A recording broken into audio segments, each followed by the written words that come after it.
안녕하세요. 스타트바디입니다. 저번 시간에 이어서 오청원 선생의 수석불로에 나오는 두 문제를 한번 풀어보도록 하겠습니다. 좌상기 문제와 우하기 문제가 아주 비슷한 부분이 있으니까 하나 설명 들으실 때 집중하시면 나머지 문제 푸는데도 도움이 될 것 같아요.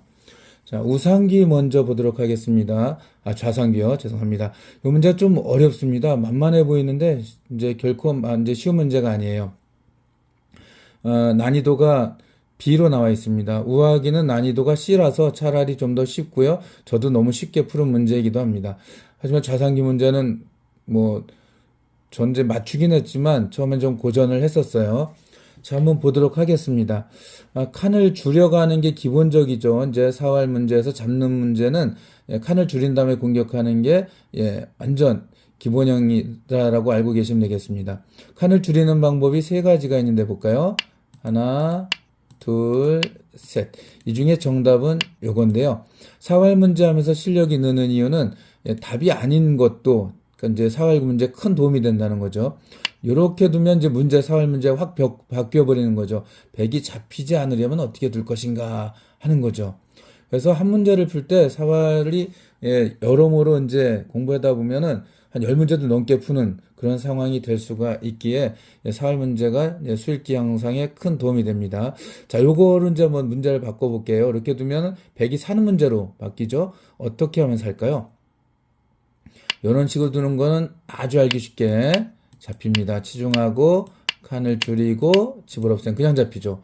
만만치가 않네. 자, 이제 이렇게 막으면 어떨까요? 요거 급소가 있습니다. 이 형태 여러분 잘 알아두세요. 또 여기서도 이제 사활 문제가 두 개가 될 수 있는데요. 첫 번째는 이렇게 쓸 때 100이 어떻게 살까요? 하는 거겠죠. 빅으로 삽니다. 이렇게 가운데 놓고요. 집 나는 곳을 이제 놓으면은 넘어가지 못하게 하고 이렇게 해서 빅이 되죠. 자, 그런데 요거는 실패한 거죠. 자, 그러면은 요건 어떻게 잡을까요? 라는 이제 문제로 다시 되겠죠. 어떻게 잡느냐 하면은 이렇게 붙인 수가 아주 멋진 수예요. 이렇게 칸을 넓히면 도망가자고 합니다. 이렇게. 그럼 막을 때 나쁜 모양으로 만들어지죠. 어디서 단추는 금방 연결해서 오궁도화 형태로 이제 애들한테는 자동차 다섯칸이라고도 하죠. 이 형태는 100이 잡혀 있습니다. 벌써 여러 문제 푸는 느낌이죠. 자, 그런데 여기 놓을 때 100이 잘 두면은 죽지 않는다 그랬죠. 결론은 빅이 나오는데요. 어떻게 하는지 그것도 같이 보도록 하겠습니다.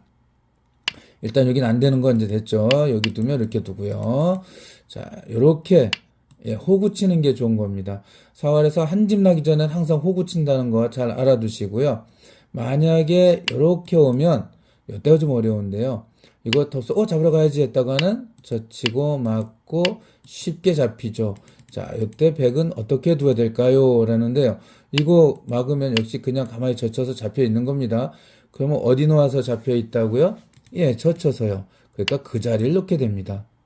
그러면은 이렇게 넘자고 해야 되겠죠. 이런 식으로 두는 것은 이제 끊어서 그냥 삽니다. 이렇게 사니까 넘자라고 하는데 가면 연결하고요. 다른 데 놓아서는 여기 놓아서 살겠죠. 딸 때 이렇게 착수금지를 이용해서 삽니다. 재밌죠?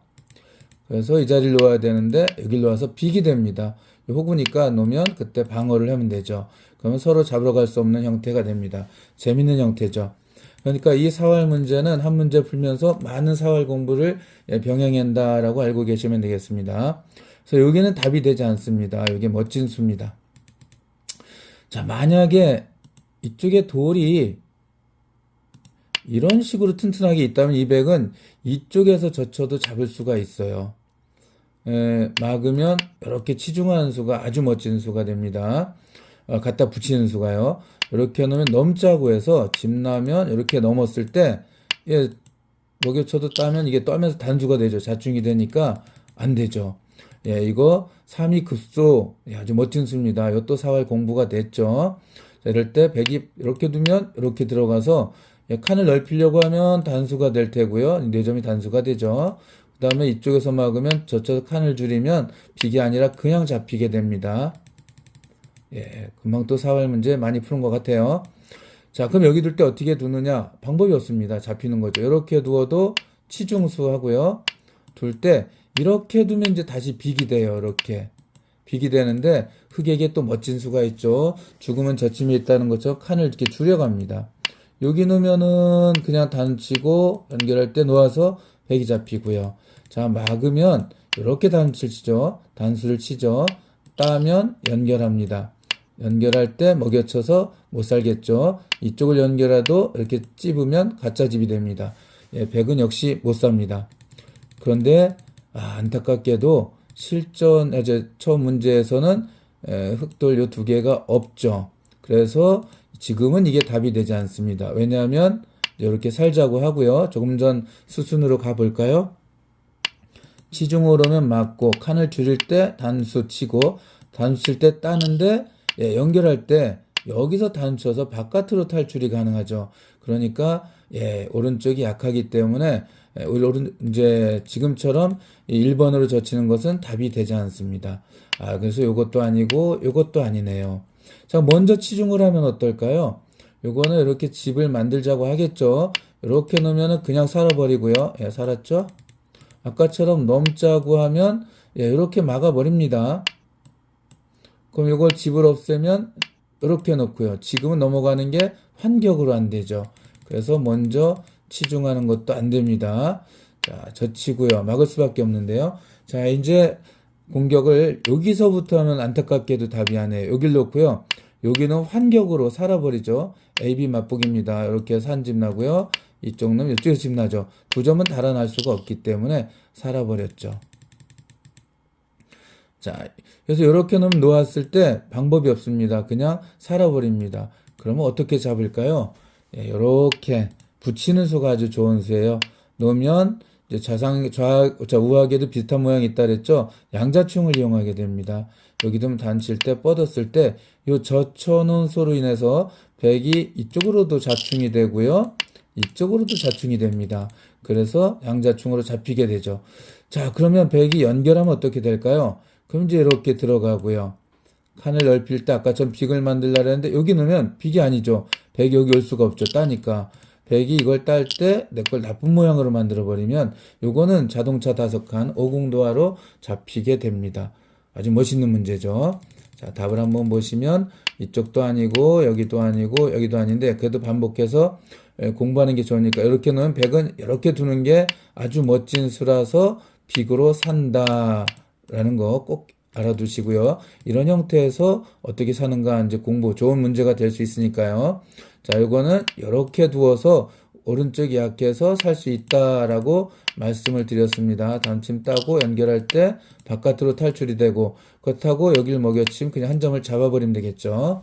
자, 정답은 젖힌 다음에 여기 붙이는 수가 좋은 거고요. 이렇게 하면 양단수로 잡히고 또 만약 연결하면 나쁜 모양을 계속 이제 만들어 가서 오공도화로 잡을 수 있다 하는 겁니다. 자, 의학이 한번 보도록 할게요. 오청원 선생은 독학을 했어요. 이제 나중에 이제 일본에서 예전에 일제강점기 때 프로기사들을 보내서 우리나라 이제 국수들 다 물리치고 뭐 프로기사하고 이제 취미로 두는 사람들하고 게임이 안 되잖아요. 우리나라 잘 두던 사람들 국수라고 하지만 직업이 아니기 때문에 또 더구나 예전에 우리나라는 순장바둑을 두었고 이제 일본 현대바둑에는 더구나 더 맥을 못 쳐서 노 국수님들이 2점 깔고도 다 졌죠. 중국에 가서도 막 판을 쳤는데 13살짜리 꼬마가 나타나서 프로에게 2점을 이기니까 놀라죠. 다음에 세고의 선생이 최고 제자인 하시모토 우타로 선생을 이제 제자를 보내서 테스트 해봐라 했더니 그 사이에 실력이 더 늘어서 스승에게 얘기를 하니까 일본에 데려와서 키우자 그래가지고 중국에서 14살 나이로 스카웃돼서 일본에 가서 세계 최강, 당시로는 세계 최강이라고 할 수 있죠. 이 선수가 되죠. 자, 근데 한 가지 안타까운 건 개인적 명예는 아주 높였지만 10번기에서 2번이나 이게 이 기다니 선생하고 라이벌이었었는데 나이가 좀 더 많은 기다니 선생은 오청원 선생에게 치고 후진 양성을 해서 그 후진들이 수십 년간 일본 바둑계를 장악을 하거든요. 제자를 많이 못 키운 게 조금 이제 아쉬운 부분이다라고 나중에 토로를 하죠. 자, 뭐 이야기가 또 할 기회가 있으면 하기로 하고요. 우하기 한번 문제 보도록 하겠습니다. 같은 문제인데요. 뭘 거냐면 죽음은 저침에 있다 그랬죠. 지금 이렇게 두는 것은 맞고요. 그 다른 데 두면 그냥 알기 쉽게 이렇게만 해도 착수금지를 이용해 사는 거고요. 그렇다고 이렇게 두어도 역시 착수금지 때문에 흙이 여기 놓일 수가 없잖아요. 반칙이라 다른 데 놓으면 따서 그냥 사는 겁니다. 그래서 이쪽으로 공격을 역으로 하면 자, 이렇게 연결해서 잔뜩 보태줬죠. 아주 크게 살아버립니다. 그러니까 오른쪽을 먼저 두면 안 되고요. 칸을 줄이는데 칸 죽음은 아까 뭐라 그랬죠? 좌상기와 비슷하다 그랬으니까 죽음은 저침에 있답니다. 이런 식으로 두는 것은 안 되고요. 먼저 끼워도 이렇게 해서 수를 내자고 하면 그냥 따버립니다. 이쪽을 집 못 낳게 하려고 하면 여기서 집을 나고요. 또 이쪽을 가면 여기서 집을 나서 맛보기로 살아버리겠죠. 그러니까 먼저 끼우는 건 아니고요. 죽음은 저침에 있다. 자, 여기를 젖혀버립니다. 그럼 이제 막아야 되는데 이때 끼우고요. 잡을 수밖에 없죠. 자, 여기서는 이제 답이 두 가지예요. 사실은 책에 이제 이렇게 나옵니다. 여기 두면 양자충으로, 이젠 여기를 둘 수가 없죠. 다 따니까. 양자충으로 잡아라가 멋지게 이걸 두는데, 사실 그냥 이렇게 찔러도 잡을 수 있습니다. 여기 두면 이렇게 두어서, 여기 작충이라 못 들어가잖아요. 이거 따면 연결해서 가짜 집이니까 잡을 수가 있습니다. 그래도 오청원 선생은 이걸 좀 멋있게 봤으니까 이걸 정답으로 할게요. 자, 다른 수, 이거 너무 쉽게 풀리는 것 같죠? 이거는 좌상비에서 이 한 문제가 그만큼 중요한 문제고, 재밌는 문제고, 어려운 문제였기 때문에 그 문제를 해결하고 나니까 우하기 문제가 좀 더 쉽게 보인다. 이런 뜻이 될 수가 있습니다. 같죠? 자, 결국 양자충을 이용하는데 젖혀서 치중했죠? 여기서도 젖혀서 치중하면서 같은 형태가 되었다라고 알고 계시면 될 것 같습니다. 자, 오늘 문제가 나왔는데 우하기는 약간 자기적인 문제가 있어서 이제 맛보기로 이제 여러분께 보여드린 거고요. 이 좌상기 사회 문제 요거 공부 이제 확실히 해두시면 큰 도움이 될 것 같아요. 자, 오늘은 여기까지 하고요. 다음에 뵙도록 하겠습니다. 감사합니다.